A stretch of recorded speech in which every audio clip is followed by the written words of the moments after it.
Assalamualaikum warahmatullahi wabarakatuh. Perkenalkan, nama saya Faisal Batur Rahman, NIM 2022-119. Baik, pada kali ini saya akan menjelaskan jenis-jenis rasio beserta penjelasan dan rumusnya. Ada 4 jenis rasio. Yang pertama likuiditas, solvabilitas, profitabilitas, dan pasar. Rasio likuiditas adapun jenis-jenisnya. Yang pertama rasio lancar. Rasio lancar adalah mengukur kemampuan perusahaan untuk membayar kewajiban jangka pendeknya dalam 1 tahun dengan menggunakan aset lancarnya. Rumusnya total aset lancar bagi total kewajiban lancar. Yang kedua, quick ratio, memberikan gambaran tentang kemampuan membayar kewajiban lancar tanpa harus menjual persediaan. Rumusnya aset lancar kurang persediaan bagi kewajiban lancar. Cash ratio, memperhitungkan jumlah kas dan setara kas yang dapat langsung digunakan untuk membayar kewajiban. Rumusnya kas tambah setara kas bagi hutang lancar. Yang keempat, rasio working capital. Rasio ini mengukur jumlah aset lancar yang tersedia setelah membayar semua kewajiban. Rumusnya rasio modal kerja dibagi aset lancar dibagi hutang lancar.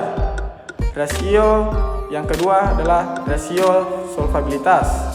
Jenis rasio ini dibagi juga menjadi 5 bagian. Yang pertama, debt to equity ratio, mengukur sejauh mana entitas mengadakan utang dalam pembiayaan operasi dibandingkan dengan ekuitas atau modal sendiri yang dimilikinya.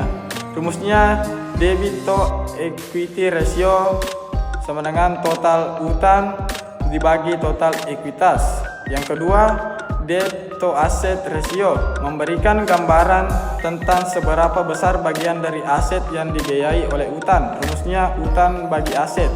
Yang ketiga, interest cover ratio, mengukur kemampuan perusahaan untuk membayar bunga pada utangnya dengan laba operasinya. Rumusnya EBIT bagi beban bunga. Yang keempat, fixed charge coverage ratio, memberikan gambaran lebih lengkap tentang kemampuan perusahaan untuk memenuhi kewajiban tetapnya. Rumusnya EBIT tambah beban sewa dibagi beban bunga ditambah beban sewa. Yang kelima, solvent ratio, mengukur sejauh mana aset perusahaan mampu menutupi semua kewajiban jangka panjangnya. Rumusnya rasio solvabilitas ini adalah debt to equity ratio sama dengan total utang dibagi ekuitas. Yang ketiga, rasio profitabilitas, merupakan rasio yang bermanfaat untuk mengukur kemampuan perusahaan dalam menghasilkan laba. Rasio ini dibagi menjadi 4. Yang pertama, rasio perputaran aset, mengukur seberapa efisien perusahaan dalam menggunakan total asetnya untuk menghasilkan penjualan atau pendapatan. Rumusnya penjualan bersih dibagi dengan total aset rata-rata. Yang kedua, rasio perputaran aset tetap, mengukur seberapa efisien perusahaan menggunakan aset tetap seperti tanah, gudang, dan mesin dalam menghasilkan penjualan. Rumusnya total penjualan dibagi rata-rata aset selama tahun tersebut.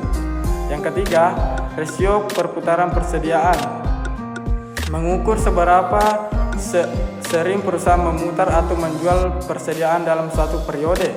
Rumusnya persediaan barang awal periode ditambah periode di akhir dibagi 2. Yang keempat, rasio perputaran piutang, mengukur seberapa cepat perusahaan mengumpulkan piutang dari pelanggan. Rumusnya penjualan kredit dibagi piutang rata-rata atau penjualan bersih dibagi rata-rata piutang dagang.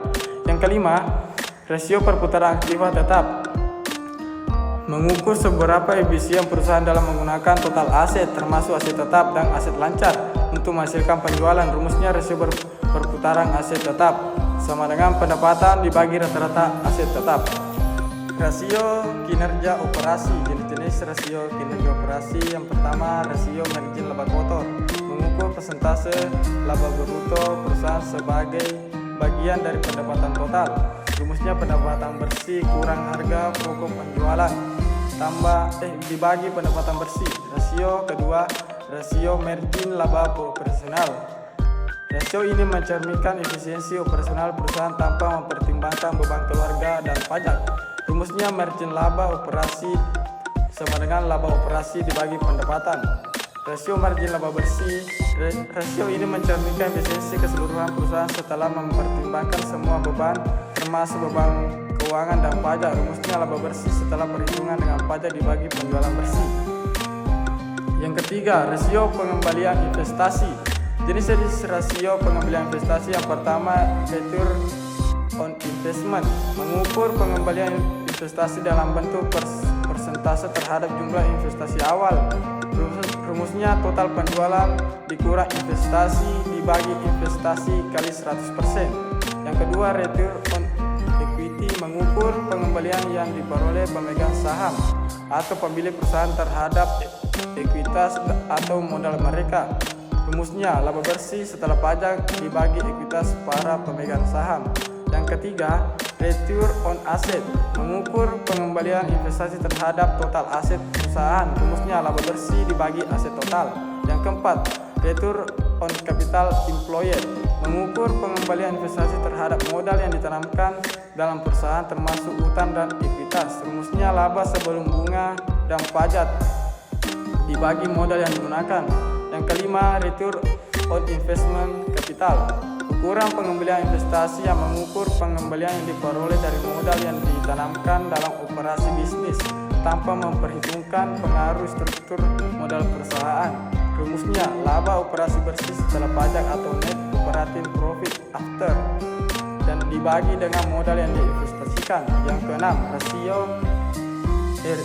return on sales, mengukur pengembalian investasi sebagai persentase dari total penjualan. Rumusnya pendapatan operasi dibagi pendapatan. Yang terakhir, rasio investor atau pasar. Jenis-jenis rasio pasar ada 5. Yang pertama, price to earning ratio, mengukur hubungan antara harga saham perusahaan dan laba bersih per sahamnya. Rumusnya harga saham dibagi laba per saham. Yang kedua, price to book ratio, mengukur hubungan antara harga saham perusahaan dan nilai buku ekuitasnya. Rumusnya nilai ekuitas perusahaan dibagi jumlah saham. Yang ketiga, price to sales ratio, mengukur hubungan antara harga saham perusahaan dan pendapatan penjualan per sahamnya. Rumusnya capital market dibagi annual revenue. Yang keempat,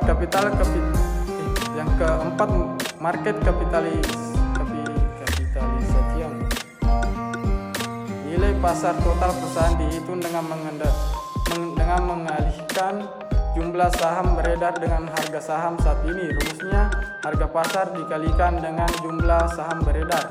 Yang terakhir, dividend yield, mengukur persentase dividen tahun yang dibayarkan perusahaan dalam hubungan dengan harga saham perusahaan. Rumusnya dividen tahun per saham dibagi harga saham saat ini.